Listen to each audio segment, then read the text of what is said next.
All right, hey, welcome to another Ask Davil. Last time I enjoyed it so much, I felt like I'm gonna do it again. It's definitely gonna be a weekly thing. I still gotta find other stuff to do. Probably do a Let's Cheat with Near Automata. Automata? Is that how that's Automata? Automata. I think it's probably Automata. That might be it. I also don't know if it's Nier or Niar, Near. I don't know. Point is this.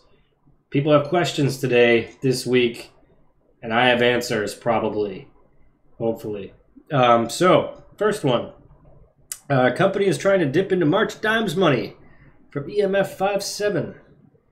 So is in charge. All right, so I'm already lost, but it says So is in charge of fundraising for hospital's March of Dimes. Coworkers designed shirts to sell for people to wear at the walk with the belief that all proceeds go to March Dimes. The marketing department approved the design and said she would have them ready next week. They also said they expected 50% of the profit, which would be given to the NICU. This strikes me as extremely unethical, possibly fraudulent. Coworkers that found out that they said they refuse to sell the shirts if this is the case. To add to this, the shirts will be sold at various sister hospitals in the area, but marketing expects a cut of that too. How can SO bring this to light without getting fired? Someone. Ah, I get it. SO means someone.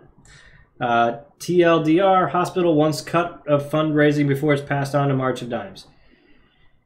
Okay, so I will say that just about every single nonprofit or charity, whatever they do, they take a cut. Guaranteed, I promise you, they take a cut. Even if it's as small as 5% or something, they take a cut. If you look at anything where you're going to fundraise or donate to any charity, it'll actually tell you what their administrative fees are or whatever other stuff. So everything takes a cut. 50% is a pretty large cut. However, it kind of depends. I'm not 100% on how much each of these t-shirts costs. I'd say that may seem like a bit much, but it's not entirely unheard of. I mean, as long as half the money at least is going to the March of Dimes, I don't think it's a terrible thing. I think maybe they should give a little bit more to the charity that they're trying to give it to.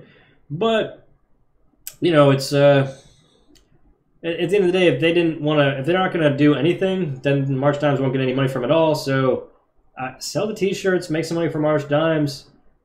Next year, try to do it again and give more to the March of Dimes. I think that's really the best way to go about it. Just calling it off altogether or trying to denounce it and not doing anything is kind of worse than, like, just selling the t-shirts, I think. But, you know, that's my take on it. So my advice for that, sell the fucking t-shirts and move on with your life.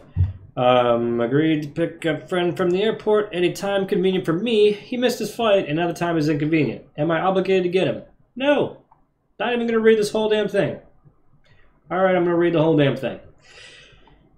A friend of mine was visiting his future grad school this week, and I agreed to pick him up from the airport. He got a ride to the airport from someone else who couldn't pick him up this weekend. The airport is 45 miles away. It's about less than an hour. So about half an hour, probably 25 minutes, something like that. His flight was supposed to get in at 5:30, which fit well in my schedule of work. So I planned my work schedule around 5:30 with a 6 a.m. tomorrow deadline of submitting something for review to my advisor. I would be in a computer lab, which locks you out at midnight, but you could stay in all night if you're already in, until probably 2 doing work. Now, my friend didn't get to the airport early enough and missed his first flight back, and is currently standby for a flight that will end at 11:30 p.m. He didn't tell me this until the middle of the day, so I had no warning to switch around my work schedule and get more done on this one thing earlier. Picking up this new time basically means that I would not finish my assignment in time for the deadline.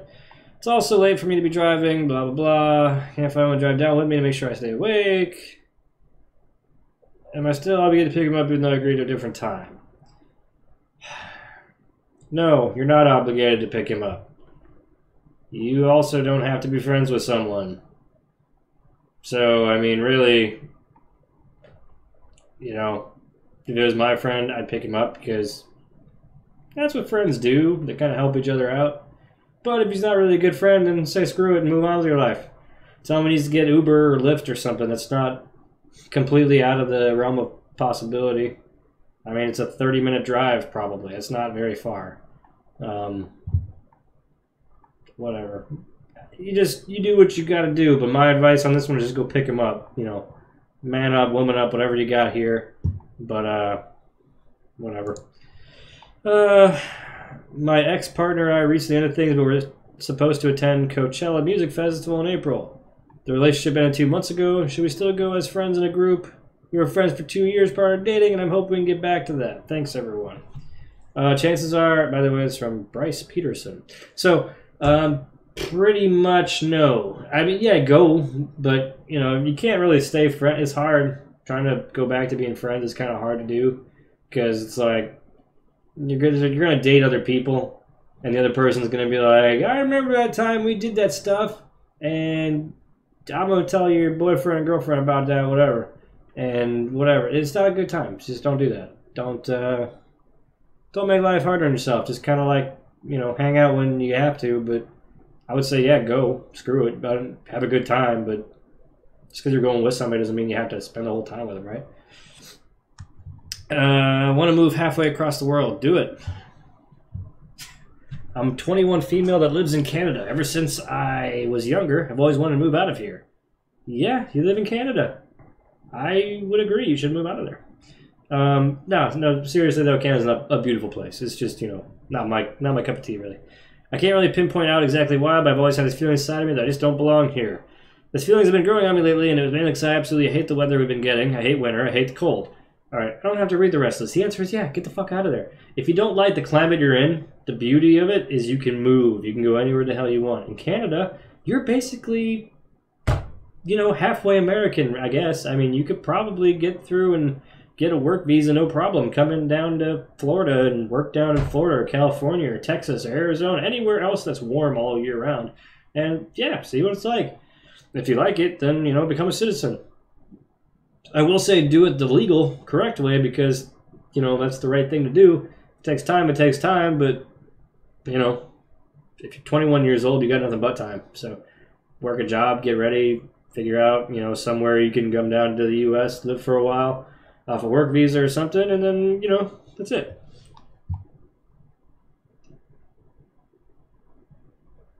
Oh, she says she wants to move to Australia also.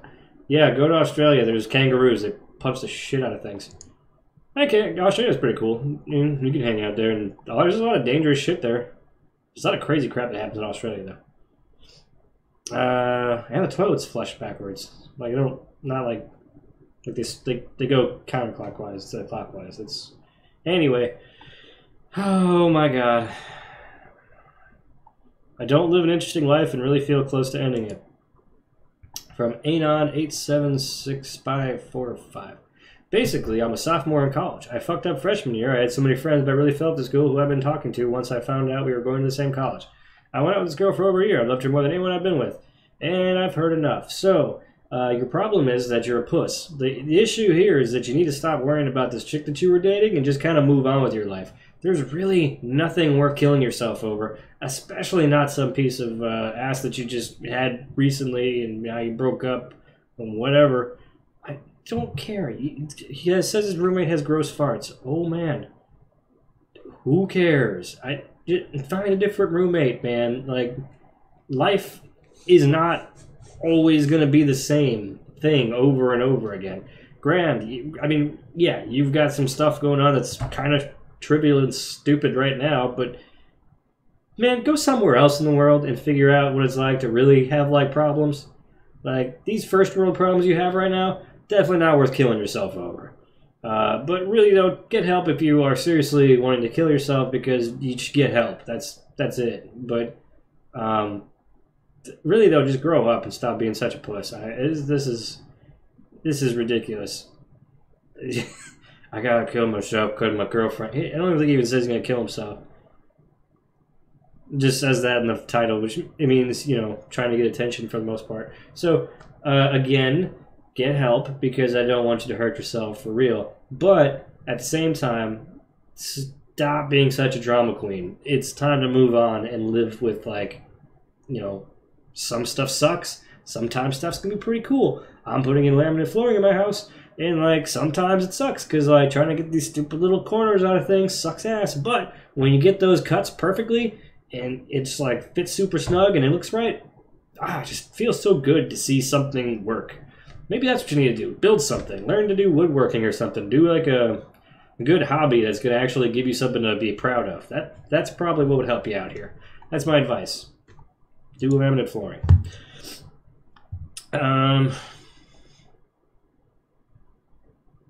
Okay. Unmotivated and generally confused. Hi, I'm a 17-year-old boy. Checks. And in the past couple of months, my motivation and understanding of what I want just vanished.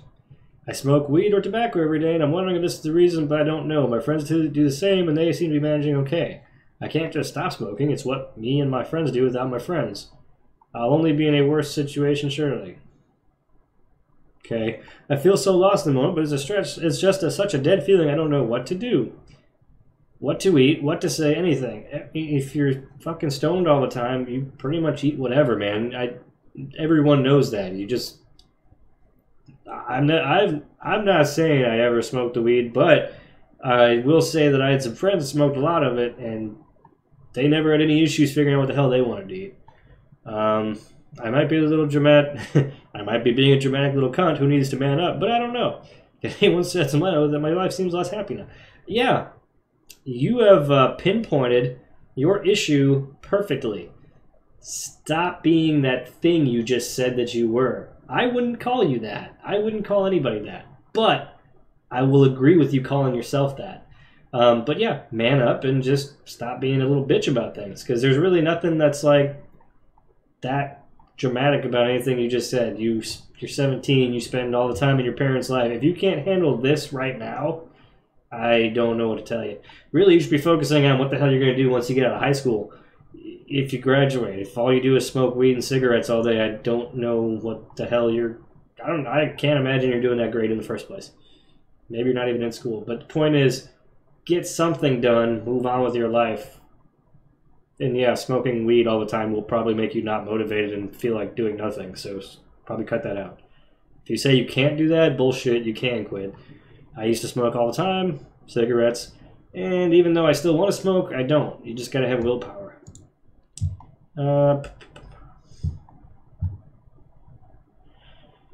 Hit and run.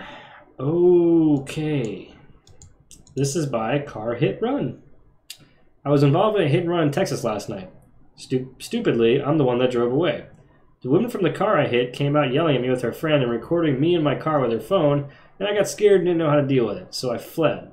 It was stupid and I'm where I should have dealt with it better, but I don't know how I'm unsure how to proceed. She has my license plate number, so I'm sure it's reported by now. How can I resolve this if I have none of her information? I just don't want to be arrested for this. Any advice would help. Well, I guess it kind of depends on the situation, the state, and the laws, but you may not necessarily get arrested for a hit and run, especially if no one was injured, if it was like a minor accident. I would say the best thing to do is if someone was coming on to you and they were being hostile, here's what you do. You say, I was afraid for my life. And now you have her on some sort of assault charges, so she can't say shit about you running away. You fled because you were afraid that she was trying to hurt you. That's basically it. And from the sounds of it, that's basically true. I guess getting a lawyer if you want to, but if you go to the police and tell them, yeah, I was afraid for my life because she came out like yelling at me and stuff, and I just didn't know what to do, they'll understand. Especially if you're young, they'll totally get it. Just tell them that. That's all you gotta do, man. Moving on. A couple more of these. Oh, should I continue this relationship?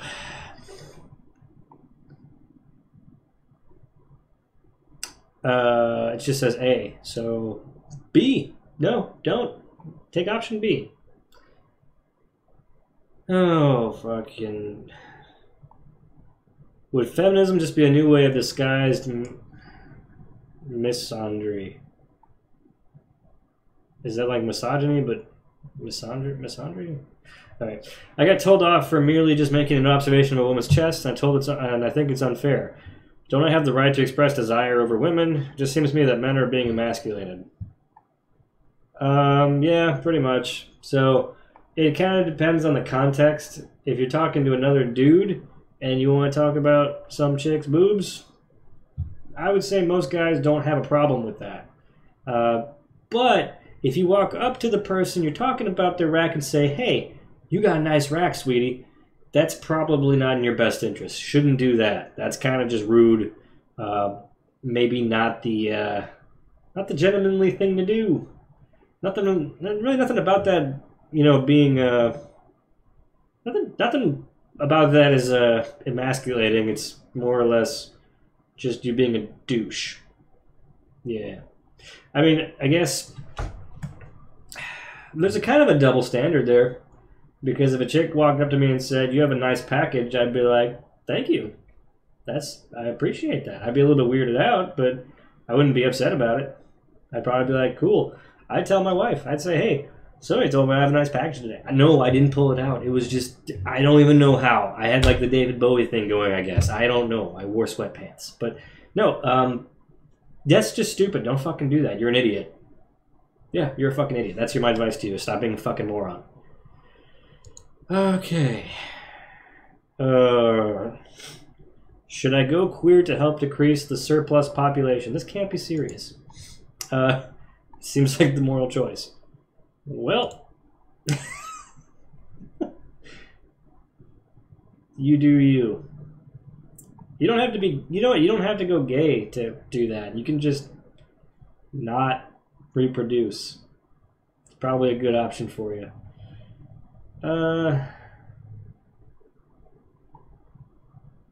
It literally can end friendship I've had for you. Okay, so mad, need some guidance on how to settle this. It literally can end friendship I've had for years. I'll do 2 more. Went to New York City St. Patty's Parade yesterday, and afterward went to a bar. One friend, A, was being really weird and mad we didn't text him when he left early because our phones died, and he was being weird when we were inviting him out. He ends up not going and causes a small fight in our friend group. When we come back to my place, my friend B gave me his phone to do something, and I see text from A saying how I was gay and not one of us. He compared me to another friend who drifted away and said he wasn't even friends with me. He even said that he would fight me. It hurt me, and friend B wasn't even backing me up. Now I don't know what I should do. Should I text any of them to see what's up? Do I text friend A to see why he thinks this? I'm really mad and want to know. Too long didn't read. Friend A texts friend B saying how I was gay and not one of us. He compared me to another friend who drifted away and said he wasn't even friends with me. Even said he would fight me. Want to know what I should do. Yeah, move on with your life. Who cares? So, it's St. Patrick's Day. Someone's probably drunk. Or being really dumb. Doesn't really matter. If your friends are that dramatic, just move on. Who cares? You find new friends. The advice there is find new friends. I need to convince teachers that I'm not racist. Please help. Trev with the fez. Alright, this happened yesterday morning. I was on the bus getting ready to go on a field trip. For context, I'm in the 10th grade, which is junior year? No, sophomore year. One of the 2 teachers on the bus began moving people to the front of the bus. Because there weren't enough seats in the back, I said they're moving them up front with the rest of the white people, and chuckled. A couple people laughed. Then the teacher, let's call her Mrs. R, turned around. She yelled at me for saying something so disgusting and ignorant she couldn't even repeat what I said. To make matters worse, that morning there was an assembly for IB students that her and I attended about equality and perspective. She threw me off, and I immediately went to the disciplinary office and confessed. I was panicking, and they made me lay down. In my panic, I told them that I heard someone else say it before me, and I was just repeating it. They demanded the identity of the person. I said I didn't know. They comforted me and called Mrs. R. She told them her side of the story, which didn't include the part I made up. Dad was called, who was a coach at a majority African-American school. He was furious. They told me I was suspended for 3 days. At that point, I was in tears. I have never done anything that bad before in my life. I never got in trouble. When I arrived home, I emailed a huge apology letter to both teachers. They still haven't replied. I'm freaking out. Oh, I know for a fact that students don't care at all, but I won't want the teachers that I've admired to think I'm racist. I don't know what to do. I'm going to try and apologize for them when I get back. I don't know how this will affect my future college, everything. I'm not a racist. I feel terrible. I don't know how to prove it or what to say. I'm screwed. What do I do? How do I clear my name? Yeah, so, this is a huge problem. Not specifically for this guy. In general, it's a huge problem in America because holy crap, are we sensitive to racism? And not even like, and like it doesn't really even like, I don't, it's so hard to explain without like trying to do it in like a freaking like what's that word, sensitive way, because it's just not possible. You can't explain.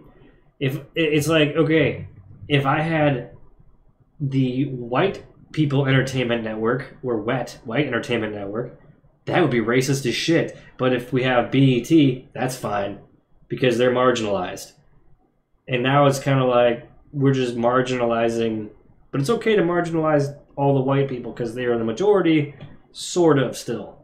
I don't really care, honestly. I don't. I have fucking friends of all colors, genders, ages, and creeds. I really could care less what jokes people have to say because it doesn't hurt my feelings. When I tell a joke that's like borderline racist, no, it's probably racist, I'll be honest. They know it's a joke, my friends do. I guess, yeah, if you don't have any context and you're just flat out yelling something out and you have no context, sure, you're going to be thought of as a bigot. But it's nothing to have a panic attack about. It's not something that should get you completely expelled because you made a dumb comment. Hey, they should kind of applaud you for knowing your history, sort of. Not really. Granted, they deserve a talking to, or you deserve a talking to for that, but I don't think people are going to think you're super racist forever because you said that. I think that's just, I don't know. So I have like a sister-in-law who I was trying to describe the plot of South Park, right? One episode where, I think it was the one where Randy goes on Wheel of Fortune and like the word he has is N blank GGERS, and it's like the clue is people that annoy you. and obviously you know what he thought it was, and it was like a Freudian slip or something, and he's like, I don't know if I should say this, but I'm gonna say it. And he says the N word, right? And the actual word was naggers, which is not, I don't know if that's even a word, but with an A, right? And it's like, okay, that's funny. And I thought that was hilarious because the whole episode actually had a satire about it where it's like, people get really mad if you say that and you become super ostracized to the point it's like, well, now you are that guy that's being marginalized. You're the only guy. I mean, it's kind of poetic justice in a way, but still not right, in my opinion. There's like this whole like race war thing going on between Cartman and what's his name, or something. Maybe no, it was between Stan and because Stan's dad said it. So it was like Stan and Token were having like this thing, and Cartman's in the background like race war, everybody, race war. It was funny. I enjoyed the episode, but I tried to explain this plot to my sister-in-law. Well, with my brother, with my sister-in-law nearby, and she just starts freaking out like, we have black people that live next to, and she's like whispering it loudly, like you wouldn't be able to hear it, but you could definitely hear it. In fact, it's more like hearable when like you hear somebody whispering because they're whispering loudly, so you're like, oh, I can totally hear what she's whispering, so I'm going to listen harder, as opposed to if you just talked. But I'm just like, why are you so sensitive about this? That seems completely and utterly ridiculous. Just move on, Like, I understand stuff happened in the past that was dumb, sucked, lame. Slavery is still going on around the world, and nobody cares about them so much. They only care about the slaves that were hundreds of years ago. Nobody in this country is a slave. No one in this country has been a slave. None of the people that were African slaves, none of the people that were working on plantations back then are still alive. Their ancestors are, sure, but no one knows exactly what that's like. And it's like, to act like you do, and to act like you understand what they went through, that's just disrespectful to them. So you shouldn't even, to me, that's messed up. So you shouldn't be acting like you understand what it's like to be a slave because that you don't. You weren't that. Understand? Yeah, that was your history. That's all of our history in a way. Actually, I can't say for sure that was mine because I don't know if I had any relatives that owned slaves. I would assume probably not because I think I'm of like Polish or Irish, so I probably had some Holocaust survivors somewhere back in the past. I'm not Jewish, but I don't freaking know. But I don't look back and try to figure out all the shitty things that happened to me to justify where I'm at now.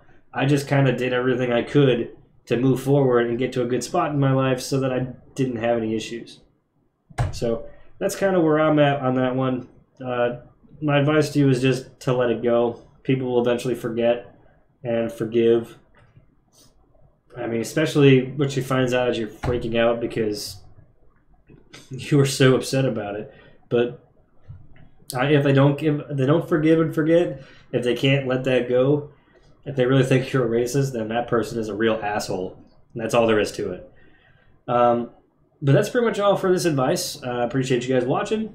Please like, subscribe if you want to see more of this kind of content from me. And if you want to see some other games for me to play, yeah, let me know. I'm thinking I just got Nier Automata. I'm trying to play through it, beat it at least once before I start cheating it. I might do a quick Let's Play of that one to show how that game works. It's kind of meh. It's another hack and slash. But yeah, that's all. So until next time, try not to die because dying really sucks. And also, you know, do that Bill and Ted thing where you be excellent to each other. That. All right. Have a good one.